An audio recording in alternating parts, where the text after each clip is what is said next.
What can we do differently? Well, looking back, we understand hindsight is always 2020, but it's necessary if we want to move forward. So it's very important that when that conversation is given, that we're able to have accountability because so many times I see the parallels of basketball in life. Basketball is a tool, and when we use it, then we're not a tool. We use basketball in whatever arena that we are in to showcase what we've been doing in practice and in training. And the reason why I'm having this conversation because so many times I see, and there is a narrative where points are more important than winning. It's never the case. It's never a case. And you know when someone is, and this is how it was taught to me to understand when someone is keeping a tally system. A tally system is when there's a conversation given to you, and as opposed to hearing and listening to understand, you already have a point in your head. Now that point, or another point, or another point, or trying to get to another point doesn't fix the situation. Because the more responsibility you take on, the more leadership you are in.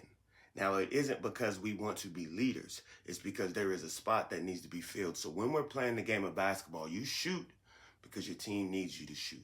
You drive to the basket because your team needs you to drive to the basket. You pass to the open person because less is more, right? All of these things and so many more are happening at the same time. And it can be overwhelming when you're trying to navigate in a fast-paced game on what you need to do and have sound decision making. So it is imperative to have wise counsel, and it's imperative to make sure you block out things that are distractions. Now, little foxes spoil the vine. It doesn't need to be an elaborate Netflix series to just be a distraction. It could be something small. It could be a joke. It could be a catty response.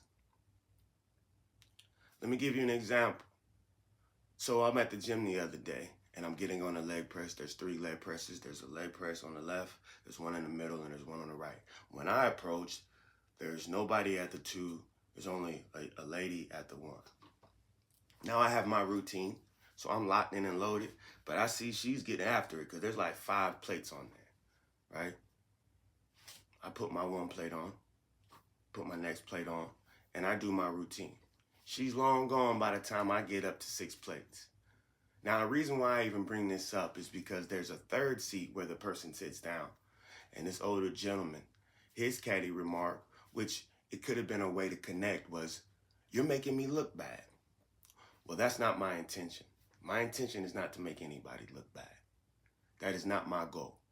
So I'm understanding where he's coming from. Maybe he's joking or maybe he's not, but I'm understanding he's communicating. And there's something going on. And as I engage in a conversation, I shake my head after he says it politely. I'm a little winded after doing my rep.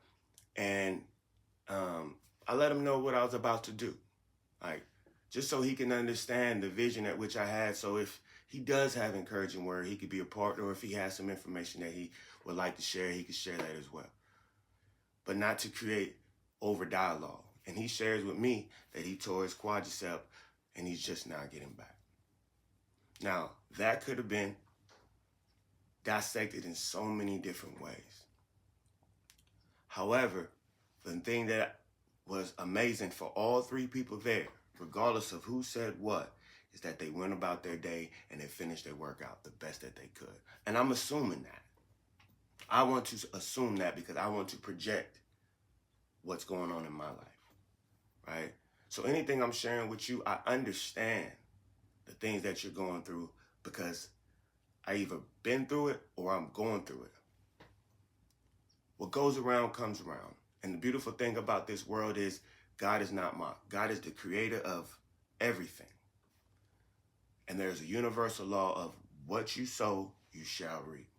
One person plants, one person waters, God gives the increase. And that's amazing because therefore we don't have to bear those struggles or those pressures of performance. We just need to go out there and do our part when we follow the Spirit. Now, when we're training and we're doing our basketball, we're understanding the fundamentals, and we can get repetitive so much that our minds or our spirit or our body might not always be aligned. So we practice being in alignment so we can knock down that shot every single time. Now, we also understand there's a logical side to our brain, and then there's an emotional side. 6'7", 6'7". But the question is, how do we balance that? Well, we can't have fear. We see fear, we go past fear. We see fear, we go past fear.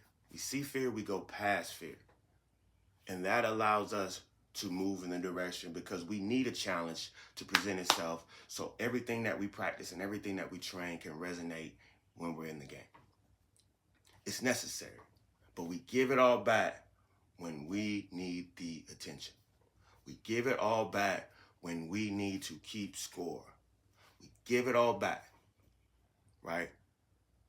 Let other people praise you. And that's something that I'm working on. And it's tough when you feel like you're being left out. It's tough when you feel like there's scarcity. It's tough. I know. We're living in a construct right now where the economy is what it is. And you could see it in the way you're interacting with people on a day-to-day basis. So what are we going to do? Well, we understand there's opportunity in a crisis. And in those moments, we let our ethics and our integrity be what's honorable. Because we're still planting seeds. Regardless if there's a tree that's already planted, plant another one.